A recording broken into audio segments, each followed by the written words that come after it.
Even my dog knows what no means. That's incredible. That is savage, and I love it.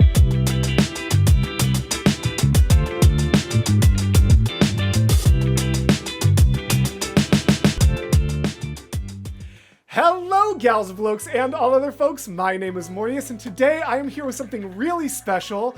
Lydia the Bard and I just checked out the first song on my EP called Turning Point.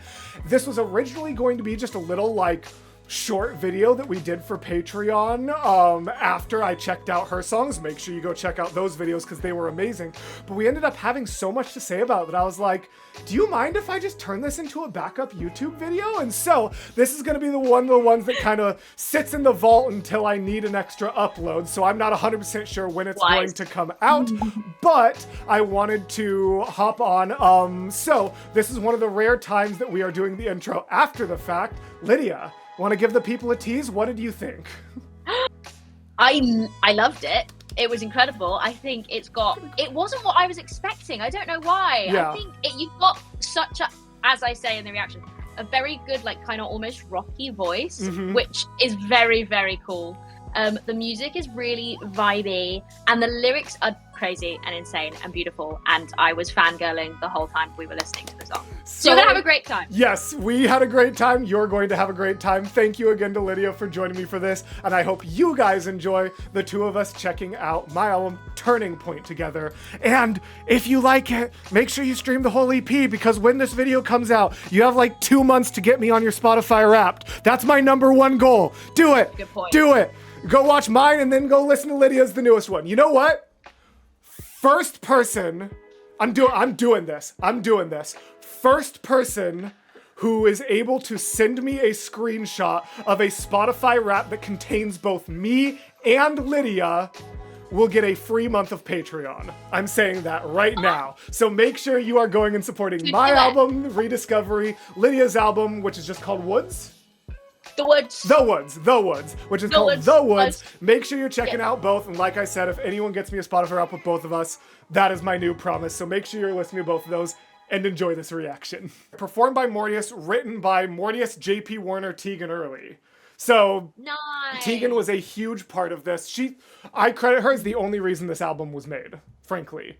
Because I brought her onto the channel to check out her Mother EP, and then during one of her songs, I was like, oh, that hits close to home, because that lyric is almost identical to a lyric I wrote into a song 6 years ago, Processing My Own Trauma. And she immediately paused the video and said, then why haven't you finished it? And I was like, what do you mean? It was the most aggressive positivity that I have ever experienced. It was literally well, why haven't you finished it? And I'm like, I don't know, I just never did. And she's like, why? It's your music. Make sure you finish it. And I was like, I swear to God, I say this in the nicest way possible. That woman bullied me into making this EP.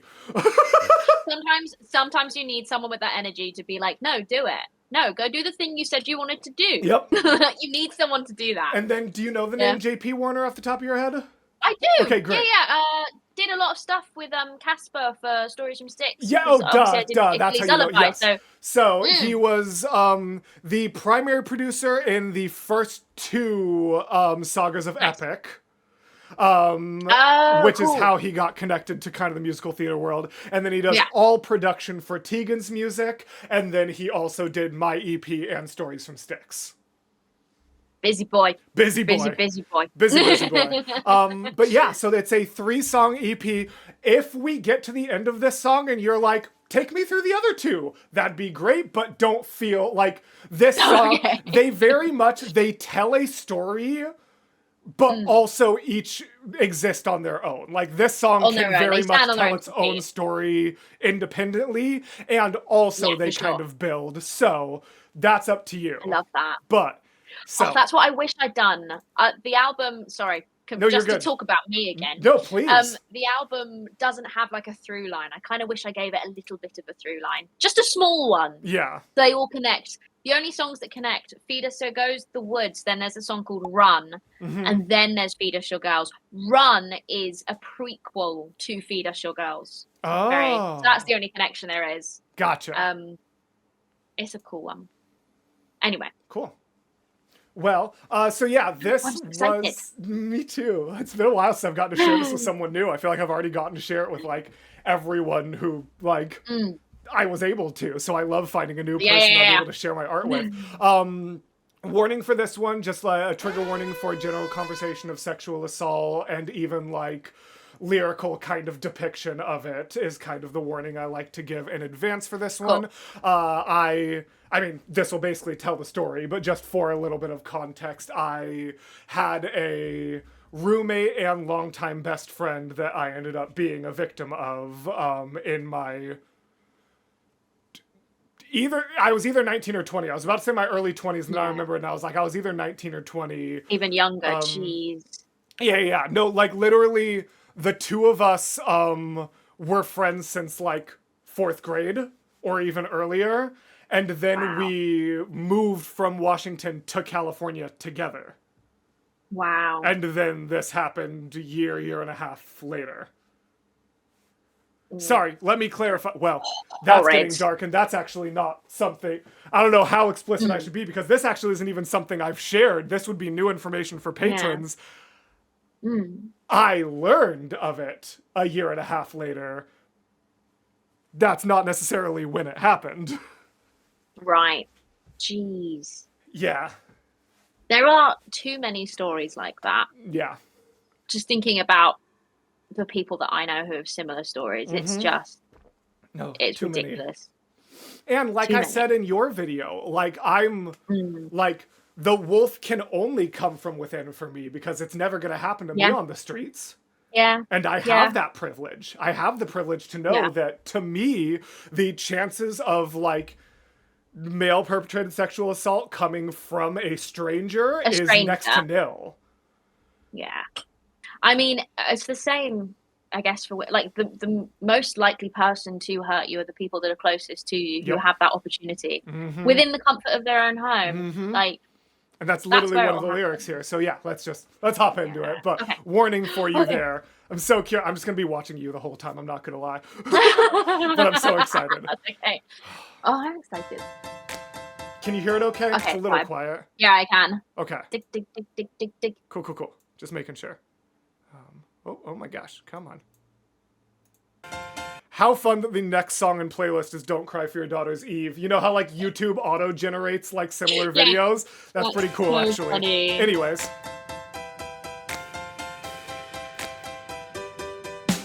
What can I make from the bricks that remain in the rubble you left in my chest?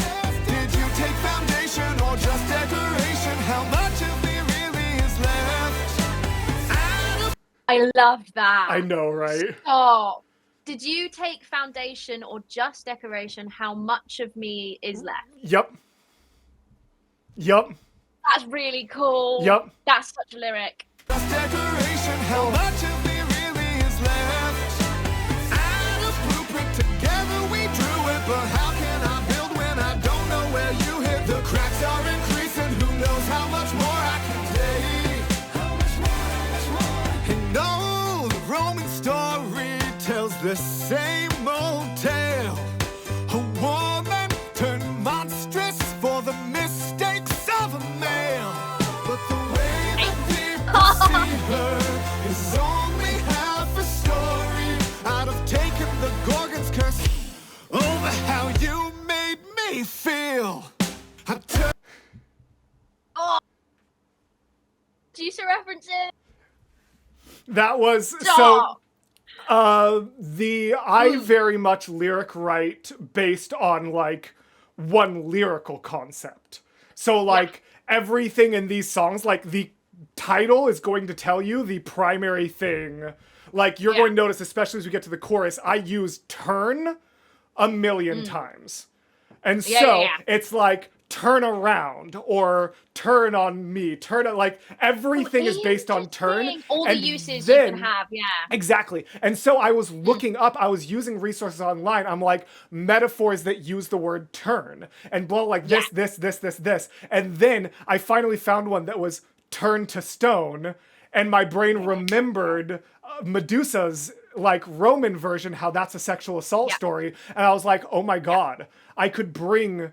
And of course, this was still when like my channel was peak Epic, the musical. So like I had a lot of mythology fans, and I'm like, I could bring Medusa's story in while also inherently keeping the turning lyricality. Yeah, and it all still makes sense and comes together. That's really also. This just sounds great. You've got a brilliant voice. Oh, thank you. Singing wise, this is gorgeous. I appreciate it's it. really rocky. I wasn't kind of expecting it. It's got like a kind of like a raspy grit to it. Yeah, really people nice. definitely don't expect that from Mr. Flamboyant. Over how you made me feel. I turned around and it all was changed. My life will never be the same with my pieces rearranged. This was my turning point where you turned on me, where the future was set in stone, and I feel like what was being built can't be the same. I turned you on, so you turned on me. I thought that we'd be fine till you took that from me in my own bed. Where you left me trying to process what you've done. I may have turned you on, but you have turned off the future. I turned. Oh, that's so powerful. That was the first lyrics I wrote for this, which is why the whole song became like the first lyric I thought of for this song was I turned you on, so you turned on me, and I was like, well, this is gonna have to get turned into a whole song. Yeah. I think that happens a lot of the time when you're songwriting. You'll think of a concept and like a line, and then be like, I've got to write a whole song about this now. Yeah, that's a great lyric, and like very poignant and very. Yeah, like I said, there's very, direct like, language at points for sure. But I think that's important. I think sometimes direct language is really, really important. Fig, stop. My cat keeps jumping. And I worry he's going to walk on the laptop and turn it off because he does that. Off you go. Off you go. Good boy. Oh, sweet baby. A sweet baby boy. Silly boy. Silly boy. Yeah, I think it's really important in songs to have like that sort of poignant, blunt language to like, so that you're at a point where like the listeners absolutely there's no way you can let the meaning of the song go over your head. Yeah, really cool. Oh, thank you. That's all right. Turned off the future. I turned around and it all was changed.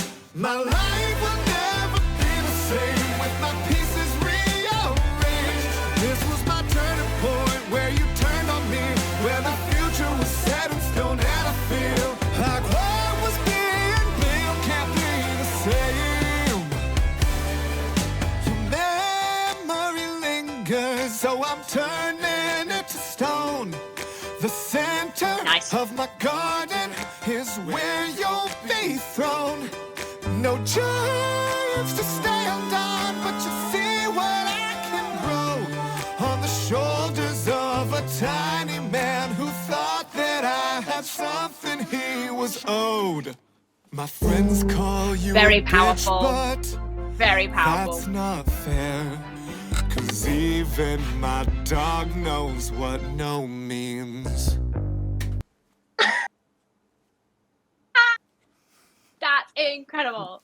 That is savage, and I love it. That was the second lyric I wrote for this song. I love it. And once I had both of those lines, once I had the like turned you on so you turned on me and the my friends call you but even my dog knows no means, I was like, all right, there's no way I don't make this into a whole song. It has to be created just for me to put those two lines into the world. Yeah. Agree. There was a point there you went up to a really lovely falsetto as well. Yeah, that sounded gorgeous. The- Really lovely. Here we go. Yeah. Where you'll be thrown.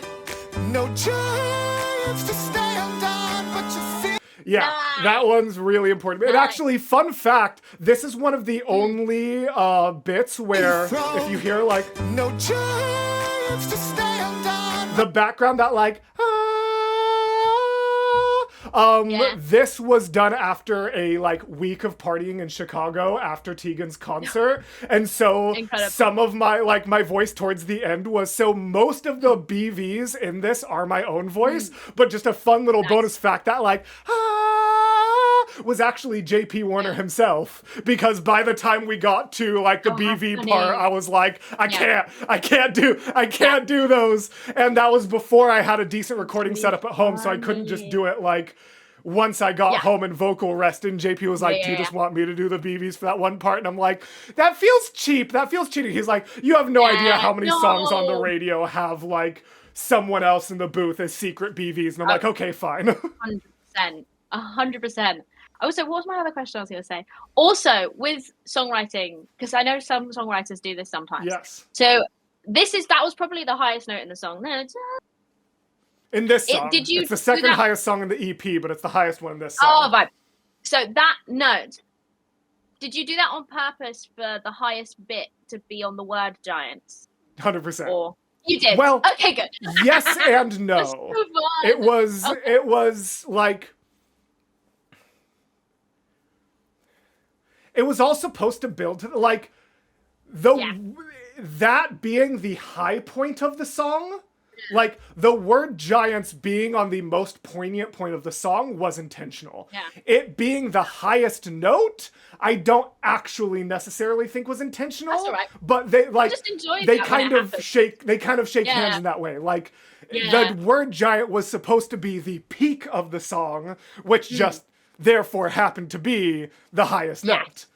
Yes. So that's why I was like, yes and no. But good question. That is fun though. I always notice it if someone sings the word low, or if someone sings the word high, or if there's a high thing or a low thing in a song. I don't know where this has come from and why I listen to it. I listen to where that sits and if it goes up or if it goes down. And I wonder. I love that. So there's a point in "Don't Cry for Your Daughter's Eve" where it goes. The chord is. God, the judge sits low, but round the low is the highest. I love that kind of thing. I can't believe I didn't notice that. But I liked it because it was like, I don't know, for me that it gives it like I like placing things like that in songs sometimes because I'm like, low is the highest note. For me, I'm like, it just kind of gives you a little bit of, it shouldn't be that way. That shouldn't be maybe how that note or that word is sung. It should be the low is the low note. Ooh. But I like giving it a bit of like, you wouldn't notice it unless you were really listening. Exactly. It probably wouldn't have. It's like, it's up there kind of to give you a little bit of a. Yeah, because I have a whole channel in my Discord about people like analyzing my music and like breaking parts of piece, and no one but you has mentioned giants being so high. So like, you're absolutely right that those are those kinds of things that just certain types of people and what they enjoy are gonna notice. I listen out for it. I don't know why. I'm like, oh, giants. The highest note in the song is giants, and giants are tall, big, high things. I'll always notice that. Yeah. Good. You're good. On the shoulders of a tiny man who thought that I had something he was owed. And then just one more small little piece is just that part is one of the only ones that has like octave harmonies. That I had something he was owed. Thought that I had something he was owed. Is actually pretty low for me, but since my voice was tired, I was able to kind of pull it off. You can get down there. But it's because that lyric was actually the last lyric of the song I wrote. I wrote that while I was still in Chicago. And so I wrote that. I was walking to the bar closest to our Airbnb, and I finally figured out what the last line needed to be the day before we went to the booth. And so I recorded it just as I was walking. I was like, all right, JP, I got it. Like, your memory lingers, so I'm turning it to stone. Like that whole kind of bit there. Nice. And then I was kind of bummed because I was like, God, like, that, like, something he was owed sounds so good that low, but I was like, it's gonna sound weird to just, like, completely change octaves only for that part, and then I was kind of, like, venting to Casper about that, and he was like, why don't you just do, like, Ed Sheeran octave harmonies? Have both. Have the octave the rest of the song is, and then have that poignant kind of lower one come in. And you'll notice that throughout this line, the mixing actually, we slowly pan it so that the lower voice gets a little bit louder as you go. Man who thought that I had something he was owed. So by the time, Yeah, like at the fun beginning, like detail. shoulders is like 70-30, and then by the time we get to the end, it's 50-50 in the mix. Nice. Yeah. Nice. That's Friends such a fun call little you a detail. bitch, but that's not And then we just have to let this lyric go one more time. 'Cause even Such a good my lyric. dog knows what no means. I good. turned around and it all has changed. My life will never be the same with my pieces rearranged. This is my turning point, 'cause you turned on me. Now my future is set in stone and I feel like what was being built can't be the same. It'll turn out okay. Oh, that's a lovely way to end it. One last instance of the turning metaphor, just That's to remind really people. lovely. Because originally, actually, this song ended sad. Because Yeah. the point, like, I knew I wanted the EP to tell a whole story. And Yes. so originally this song was actually going to end in a much more brutal place so that it was more valuable when you get to the last song, which is literally get to the called end. Good. But then the more I thought about it, Yeah. I'm like, people shouldn't be forced to listen to all three songs to have a positive feeling. So if Yeah. someone just wants to listen, Yeah. I want to give them just a little morsel of like, bit. just a little bit of okayness. Because overall, I this don't song do that definitely, very even the ending, still has more dark than it does light. Oh yeah, for sure. But it just Sure, gives for a sure. little Gives it a brightness at little the bit. end. Yeah. Yeah, I don't do that very often. In the album, there is one out of the 12 tracks, one genuinely happy song. One like Oof. there's only one. Every other song, I don't often let them end on a positive note. I think only because when I'm writing, I'm often trying to communicate one thing clearly. And so for something like Feed Us Your Girls, where often things don't end well, Yeah. I'm like, I don't want to give people hope at the end. Like, I want to be communicating the problem, but then not like let that just be the ending of it. Yeah. But maybe I should add more happy endings in. I don't know. I really don't do it often. See, I think there's value, like, Yeah. if it's just a happy song, then there has to be a reason for it to be a happy song, because the world that we write music from isn't happy. But a sad song with a not happy, I don't think this is a happy ending. Because even when I wrote this is not a happy ending. It's a hopeful that's exactly, yes! You beat me to the word. That's literally exactly what I was about to say. So I think if it's a happy ending, I think it takes away. But if it's a hopeful ending, I think that's kind of just what we need. Yeah. I should probably end songs in a slightly more hopeful way. But then the album does end hopeful. Okay. The very last song, you've got a happy song, and then the very last song is sad, and then it kind of is reclaiming the kind of what you've been through whilst listening to it. And it does then become like the last song is called Where I Go, and it's about leaving things behind and being able to go from one place to another and now I leave definitely behind. need to check out this album.